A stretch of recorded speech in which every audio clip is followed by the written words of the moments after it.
ने कश्मीर का मुकदमा लड़ा, हमने इस हवाले से सियासी लिहाज से भी लड़े, सफारती महाज पर भी लड़े। क्या कहीं कोई कोताही रह गई है जो अभी तक हम कश्मीर का मुकदमा जीत नहीं पाए हैं? इस पर एक बेहिसी है, सर्दमहरी है और परमानेंट 5 का रवैया वो नहीं रहा, बल्कि ये इस पर वीटो कर दिया। जब हम एक दफ़ा गए तो यूएसएसआर ने इसको करारदाद को वीटो कर दिया था। उसके बाद से फिर कभी ये करार दोबारा टेबल नहीं हो सकी, ये करारदाद, क्योंकि इंडिया की तरफ झुकाव रहा, कारोबारी ज़रूरियात की वजह से, स्ट्रेटजिक ज़रूरियात की वजह से, बड़ी मार्केट और पॉलिटिकल इन्फ्लुएंस की वजह से यूरोप का और इन परमानेंट 5 का झुकाव उनकी तरफ रहा। और चीन जो एक ग्रोइंग पोजीशन में था 48 ऑनवर्ड, वो अपनी मईशत को डेवलप कर रहे थे और वो भी कोई वाज़ेह पोजीशन लेने से कतराते थे। तो इस वजह से पहले तो कोई हमें बड़ी कामयाबी इस पर हासिल नहीं हो सकी। जो 2-3 जंगें हुई इसमें, उनमें भी एक जो बहुत बड़ा फ्लॉ रह गया जिसकी वजह से ये मामला हल नहीं हुआ। जो जंगें पाकिस्तान की तरफ से की गई, उनके लिए माहौल इसी वजह से कश्मीर के अंदर कभी साजगार नहीं रहा।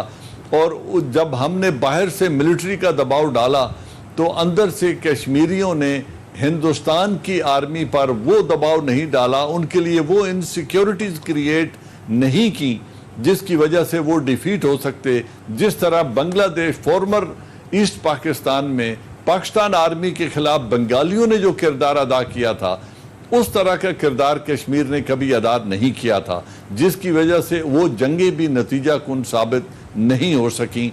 ये तो इसका मुख्तसर अहाता है उन हालात का जो आपके सवाल के जवाब कि उन्होंने चाइना के बॉर्डर को जाकर चैलेंज कर दिया। जब उन्होंने लद्दाख को यूनियन टेरिटरी में शामिल किया तो उन्होंने एक इनसिक्योरिटी क्रिएट कर दी चाइना के लिए, अक्साई चीन के ऊपर अपना क्लेम करके, और गलवान वैली में डेवलपमेंट और बेस की जो डेवलपमेंट थी उसके ज़रिए। प्रेसिडेंट मुशर्रफ का दौर था, उससे बात बहुत आगे जा चुकी है। ठीक, उस वक्त जो वाजपेयी गवर्नमेंट थी वो इसको एक हल तलब मामला तस्लीम करते थे कि कश्मीर एक डिस्प्यूटेड रीजन है, इसके ऊपर यूएन रेजोल्यूशंस हैं और हमने मिलकर इसका हल तलाश करना है। बायलैटरलिज्म का दरवाजा उन्होंने बंद नहीं किया था। ठीक, अब क्या हुआ है? अब नरेंद्र मोदी गवर्नमेंट ने वो बायलैटरलिज्म का दरवाजा बंद कर दिया है। उन्होंने यूएन रेजोल्यूशंस का दरवाजा बंद कर दिया है। उन्होंने सालसी का दरवाजा हमेशा के लिए बंद कर दिया है। उन्होंने शिमला एग्रीमेंट और बायलैटरलिज्म के तमाम दरवाजे बंद करके उन्होंने कश्मीर का स्टेटस ही तब्दील कर दिया। वो कहते हैं ये एक हल तलब मामला है ही नहीं। उन्होंने एक एक्सट्रीम पोजीशन ले ली है। अब इन मामलात में अगर हम कहें कि प्रेसिडेंट मुशर्रफ का सलूशन, तो मेरे समझ में नहीं आता कि अब आप नरेंद्र मोदी गवर्नमेंट को जो आए रोज एक से एक उसका हौसला बढ़ता जा रहा है। उन्होंने नेशनल सिटीजन अमेंडमेंट एक्ट लाया, बहुत शोर शराबा हुआ, वो उससे आगे चले गए। बाबरी मस्जिद को गिरा दिया, उससे आगे चले गए। आज मंदिर की बुनियाद रख दी, एक और कदम हो गया। कश्मीर का स्टेटस यकसर तब्दील करके यूएन को डिसरिगार्ड कर दिया कि United Nation has got to do nothing with it. अब जब एक इतनी हट धर्म और मजबूत हुकूमत है जिसको हिंदुस्तान के अंदर कोई रेजिस्टेंस नजर नहीं आती और असेंबलियां दोनों लोकसभा एंड राज्यसभा उनकी पूरी पजीराई कर रही हैं और वहां की अदलिया भी उनके रास्ते में रुकावट नहीं बन सकती, तो इस तरह की एक्सट्रीमिस्ट गवर्नमेंट को आप नेगोशिएटिंग टेबल पे कैसे लाएंगे? या फिर आप इतनी दलेरी करें जिस तरह ईस्ट पाकिस्तान में इंदिरा गांधी ने की थी। ईस्ट पाकिस्तान डिस्प्यूटेड टेरिटरी नहीं था। ईस्ट पाकिस्तान पाकिस्तान का हिस्सा था, इंटीग्रल। वहां पे पॉलिटिकल अनरेस्ट था। यूएन का कोई रेजोल्यूशन उसके अगेंस्ट पास नहीं हुआ था।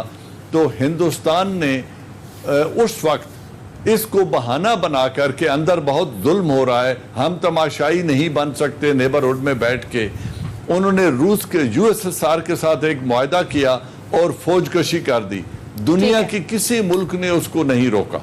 ठीक है। ये एक स्टेटमेंट सत्ता अजीज साहब को, हमारे फॉरेन मिनिस्टर भी, फान मिनिस्टर भी रहे हैं, वो कहते हैं कि जब एक दफ़ा बात हो रही थी उनसे, जब कारगिल हो गया, हमने कारगिल किया, वो कह लेंगे ये प्लान ये किया गया था कि हमने सोचा कि 84 में सियाचिन पे हिंदुस्तान आ गया था, चुप करके बैठ गया था, हम भी कारगिल कर लेंगे तो हिंदुस्तान की तरफ से कोई रिएक्शन नहीं आएगा, लेकिन बड़ा भरपूर रिएक्शन आया। तो आपके ख्याल में क्या गलती थी कि वो ज़ियाउल हक के ज़माने में हम खामोश हो गए थे, बोले नहीं सियाचिन पे जो हमें रिएक्ट करना चाहिए था इसको वापस लेने के लिए? उस वक्त एक डिप्लोमेटिक फेलियर हुआ क्योंकि हम 1984 में अमेरिका की लेड वॉर लड़ रहे थे अफगानिस्तान में यूएसएसआर के खिलाफ। हम वहां कमिटेड थे और ये सब खून मार के वहां घुस गए थे। उस वक्त जनरल जियाउल हक को अमेरिकन को वाज़े तौर पे बताना चाहिए था कि मैं उस वार से पुल आउट कर रहा हूं और मैं इस जंग की तरफ जा रहा हूं क्योंकि हिंदुस्तान मेरे मुल्क में घुस आया है। उस वक्त अगर वही दबाव डालते जो बिल क्लिंटन ने हमारी लीडरशिप पे डाला था नवाज शरीफ पे, तो उस वक्त हिंदुस्तान को मजबूर किया जा सकता था निकलने पे और अमेरिका की मजबूरी को कैश कराया जा सकता था। लेकिन उस वक्त की हुकूमत का ये फेलियर है कि उन्होंने ये स्टेटमेंट दे दी कि वहां घास तक नहीं उगता, वो कितने दिन बैठेंगे।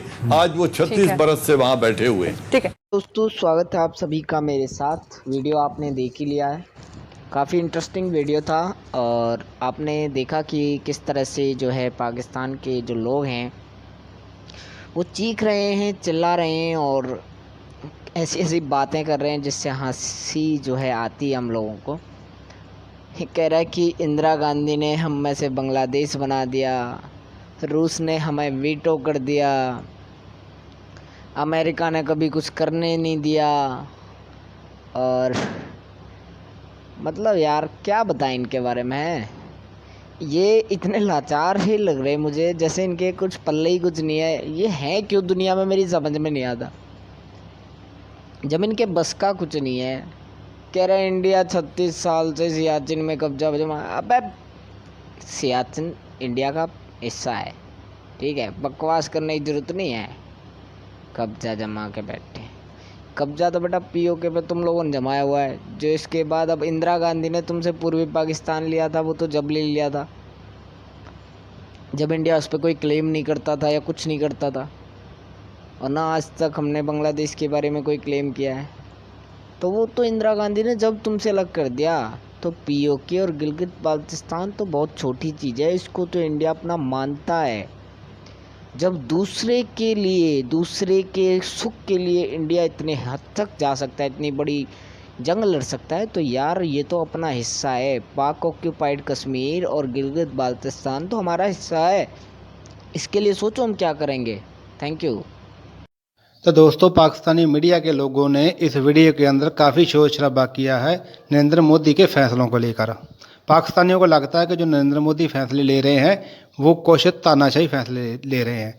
हालांकि जो भी नरेंद्र मोदी जी ने फैसले लिए हैं, जो पिछले काफ़ी समय से अटके हुए फैसले से, जो पहले आज से 40-50 साल पहले लिए जाने चाहिए थे, वही फैसले नरेंद्र मोदी जी ने लिए हैं। बस कमी इतनी रही है कि जो पहले सरकारों को काम करने चाहिए थे वो नरेंद्र मोदी को करने पड़े हैं। कश्मीर का जो 70 साल पाकिस्तान के साथ जो समझौता चलता रहा, जो पाकिस्तान के साथ गलबात चलती रही, उसका कोई नतीजा नहीं निकला और इंडिया की आर्मी मारती रही और कश्मीर के लोग भी मारते रहे, जिनको पाकिस्तान उकसा कर आर्मी के खिलाफ खड़ा करता था और वो मारे जाते थे। इससे दोनों का नुकसान हुआ, हमारी आर्मी का भी नुकसान हुआ और जो हमारे कश्मीर के नौजवान बहन भाई है उनका भी नुकसान हुआ। और दूसरी इन्होंने बात की है राम मंदिर की। राम मंदिर जो अयोध्या जगह है वो राम भगवान की जन्मभूमि मानी जाती है और वही जगह है जहाँ पर राम भगवान का जन्म हुआ है, इसीलिए वहाँ पर राम मंदिर बनना ही उचित था। ये बात हमारे जो मुसलमान बहन भाई है वो भी जानते हैं। जो बाबर था जिसने वहाँ पर बाबरी मस्जिद बनाई थी, जिसके नाम पर ये मस्जिद बनी थी, वो बाबर राजा तानाशाही राजा था और 1520 के जो करीब ये इंडिया पर आके उसने राज किया था और उसके बाद उन्होंने मंदिर तोड़कर वहाँ पर मस्जिद बना दी थी। 1520 से पहले वो जो बाबरी मस्जिद नहीं थी क्योंकि बाबर का इंडिया पर राज नहीं था। तो उसके बाद एक तानाशाही राजे ने वो वहाँ पर मंदिर को तोड़कर अपनी मस्जिद बना दी। तो जो बाबर राजे ने गलती की थी उसको सुधार कर मोदी जी ने वहाँ पर मंदिर बनाया है।